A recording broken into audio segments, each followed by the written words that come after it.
Hello guys, I'm Shota Nakazaki and I'm going to Hekinan today. So maglilipat po tayo ng aircon and watch out for today's video.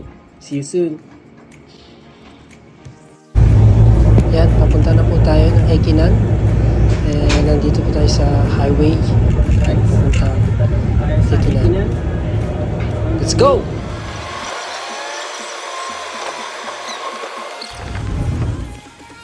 Hello, ito po yung kakabitan kong bahay ngayon, today. Today, magkakabit po ako, ay tatanggalin ko muna yung aircon na to bago ko siya ilipat. Dahan-dahan ko po siya, yan, inaalis ko po yung mga wiring muna. Yan, natanggal ko po yung mga cable. Yan, natanggal ko na po yung gas niya sa loob. Yan po. Yan.